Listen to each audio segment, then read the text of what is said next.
Welcome to the pool of science. Students, आज का जो हमारा टॉपिक है वो है प्लास्टिड्स। तो प्लास्टिड्स जो है ये मेम्ब्रेन बाउंड और पिगमेंट कंटेनिंग बॉडीज होती हैं जो कि सेल के अंदर पाई जाती हैं। इनको हम प्लास्टिड बोलते हैं। प्लास्टिड्स जो हैं वो सिर्फ और सिर्फ प्लांट सेल के अंदर पाए जाते हैं, एनिमल सेल्स के अंदर ये मौजूद नहीं होती।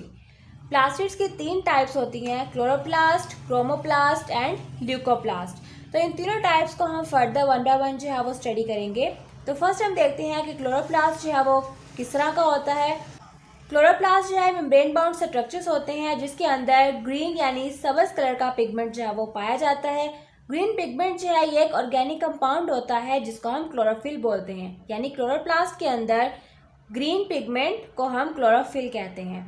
अब क्लोरोफिल जो है ये हेल्प करता है सेल की लाइट को एब्जॉर्ब करने में और लाइट को यूटिलाइज करके फूड बनाने में। क्लोरोफिल मॉलिक्यूल हेमोग्लोबिन में मौजूद हेम ग्रुप के बिल्कुल सिमिलर होता है। यानी क्लोरोफिल और हेम ग्रुप में बहुत ही सिमिलैरिटीज़ पाई जाती हैं। अब हेम ग्रुप जो है ये एक किस्म की प्रोटीन होती है जो कि ऑक्सीजन को ट्रांसपोर्ट करने का काम करती है। मेन डिफरेंस जो है इन दोनों मॉलिक्यूल्स में ये होता है कि क्लोरोफिल में जो सेंट्रल एटम होता है वो मैग्नीशियम होता है, जबकि हेमोग्लोबिन में जो हेम ग्रुप होता है उसका जो सेंट्रल एटम होता है वो आयरन होता है। और ये डिफरेंस जो है आपको शॉर्ट क्वेश्चन और एमसीक्यूज में आ जाता है। क्लोरोप्लास्ट जो है वो शेप में और साइज में डिफरेंट होते हैं और इनका डायमीटर जो है वो 4 to 6 माइक्रोमीटर होता है। क्लोरोप्लास्ट को अगर हम लाइट माइक्रोस्कोप में देखें तो ये हमें हेट्रोजीनियस स्ट्रक्चर के तौर पे नज़र आते हैं जिसमें स्मॉल ग्रैन्यूल्स जो हैं वो पाए जाते हैं और इन स्मॉल ग्रैन्यूल्स को हम ग्रेना कहते हैं। ग्रेना जो है वो मैट्रिक्स यानी क्लोरोप्लास्ट में जो फ्लूइड होता है उसके अंदर एम्बेडेड होते हैं, उसके अंदर धंसे भी होते हैं।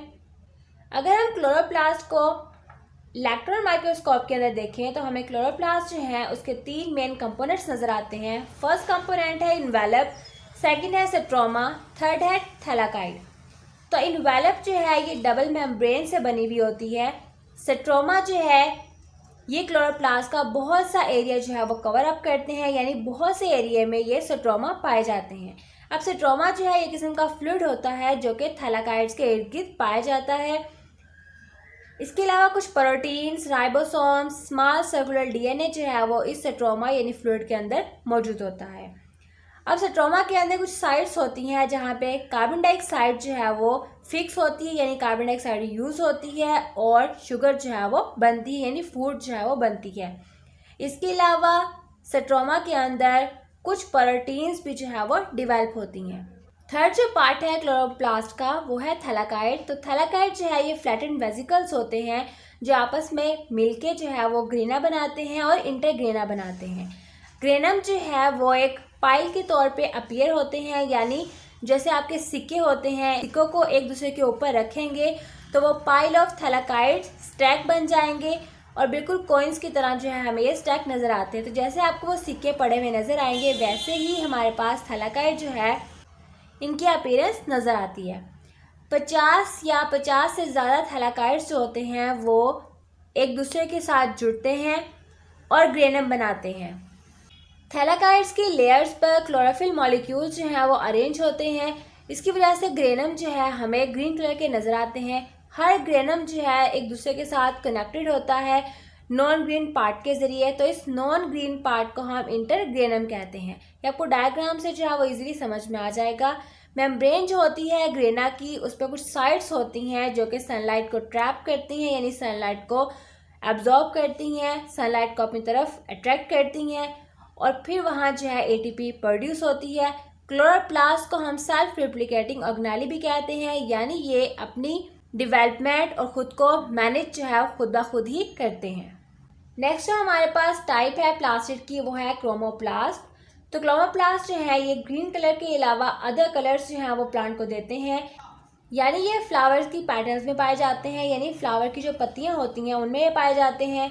इसके अलावा जब फ्रूट पक जाता है उनका कलर चेंज हो जाता है फ्रूट्स का, तो राइपन फ्रूट में ये पाए जाते हैं। कलरफुल पिगमेंट्स रखने की वजह से ये पॉलिनेशन में हेल्प करते हैं और सीड्स को डिस्पर्स होने में हेल्प करते हैं, यानी सीड्स जो हैं वो फैल जाते हैं, एक जगह से दूसरी जगह ट्रांसफ़र हो जाते हैं इन्हीं क्रोमोप्लास्ट की वजह से। फिर किस तरह जो है सीड को डिस्पर्स करते हैं, तो तो डिफरेंट कलर जब ये फ्लावर्स को देते हैं तो डिफरेंट इंसेक्ट्स जो हैं इन कलरफुल फ्लावर्स की तरफ अट्रैक्ट करते हैं, और जैसे ही वो इन फ्लावर्स पे बैठते हैं तो जो सीड्स होते हैं फ्लावर्स के अंदर वो उन इंसेक्ट्स के साथ जुड़ जाते हैं, उनके परों के साथ चिपक जाते हैं, और इस तरह जब वो दूसरे फ्लावर पे पहुंचते हैं तो दूसरे फ्लावर्स पे वो सीड्स जो हैं वो गिर जाते हैं। इस तरह पोलिनेशन भी होती है और सीड्स जो हैं वो भी एक जगह से दूसरी जगह ट्रांसफर हो जाते हैं। उसके बाद जो हमारे पास थर्ड टाइप है प्लास्टिड की, वो है ल्यूकोप्लास्ट। तो ल्यूकोप्लास्ट जो है कलरलेस होते हैं, ट्रायंगुलर शेप के होते हैं, ट्यूबुलर होते हैं, और समटाइम इनकी डिफरेंट शेप होती है। और ये कहाँ पाए जाते हैं? ये प्लांट्स के अंडरग्राउंड पार्ट में पाए जाते हैं, यानी वो प्लांट के पार्ट जो कि ज़मीन के अंदर होते हैं, ज़मीन से बाहर शो नहीं होते, जैसे कि रूट्स वगैरह हो गए, या फिर अंडरग्राउंड स्टेम जो होती है जिसको हम राइजोम बोलते हैं, उनमें ये पाए जाते हैं। ल्यूकोप्लास्ट जो है वो फूड को स्टोर करने का काम करते हैं। तो ये हमारे पास प्लास्टिड में जो क्लोरोप्लास्ट होता है उसका स्ट्रक्चर। तो क्लोरोप्लास्ट जो है ग्रीन पिगमेंट होता है, इसके ऊपर दो मेम्ब्रेन होती है, एक आउटर मेम्ब्रेन और एक इनर मेम्ब्रेन। और ये सिंगल जो है हमारे पास ग्रेना होता है। ग्रेना जो है वो एक दूसरे के साथ ऊपर अरेंज होते हैं बिल्कुल कॉइन्स की तरह पे, और इन पूरे को फिर हम क्या देते हैं? ग्रेनम। और वो वेसिकल्स जो कि ग्रेना और इंटरग्रेना प्रोड्यूस करते हैं उनको हम थैलाकाइड बोलते हैं, और अंदर जो भी फ्लूइड होगा इसके मैट्रिक्स होगा उसको हम स्ट्रोमा कहते हैं।